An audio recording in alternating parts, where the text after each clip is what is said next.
And action. I think people might argue with you. I mean, I think there was... The thing about season 2 was there were so many characters coming in and out. There was so much mythology, you know, the moonstones and the witches and the werewolves, and which was necessary to build a basis for the foundation of the mythology, really get it all out. So we've gotten over that. Now what's going to happen is I think we're going to get back to the nitty-gritty of the story, the psychological thriller, the dark side of it. So, which is great, because I think that's what we were missing. And, you know, there's ebbs and flows, you know, it's a series, so it's an evolution. Damon had a lot going on in season 2. I think that he softened a lot, which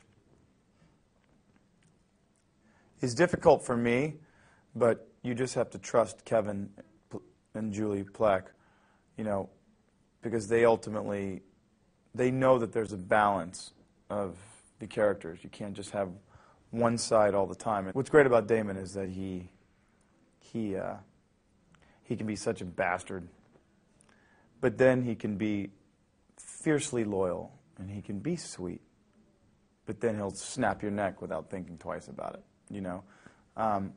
But he's very human. There's this facade of him being this badass, really mean, but underneath it, there's a fragility to him, you know. He can be hurt. He's had his heart broken twice in 2 seasons, you know. And it's always a problem to be in love with your brother's girlfriend. It never works out well, you know. Imagine the coffee sitting at breakfast table in the morning. So weird.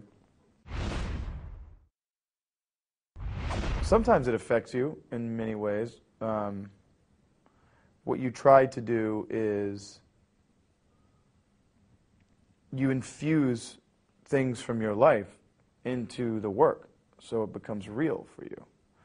And that, you know, when it becomes real for you is, I think, ultimately when a scene works. So the question is, how do you deal with it? I mean, it comes and goes. You know, if anything, it's healthy, because you get, instead of screaming at your friends or your parents or at random people in your life, I get to get it all out on screen.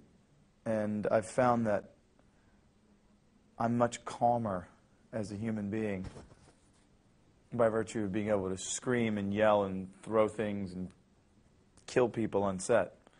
It makes Ian a much calmer person. It's like therapy.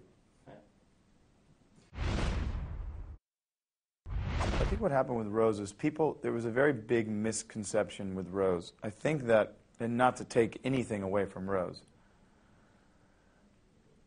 Damon was not in love with Rose, because people thought that. If anything, Rose was a distraction that Damon created for himself in order to stay away from Elena. The same thing he does with Andy, the journalist, who's awesome. Dawn's a good friend of mine, and she's such an amazing actress. And he creates these distractions so that he's not necessarily just going after Elena. And he says it to Stefan, you know, she's a distraction to keep me away from your girlfriend. But Rose, if anything, just solidified and made him understand how much he does actually care about Elena. It had nothing to do with Rose. And Rose was a sweet person, and Rose's story was very sad because she never really got to have peace and quiet in her life. And find love, because she always kept moving. So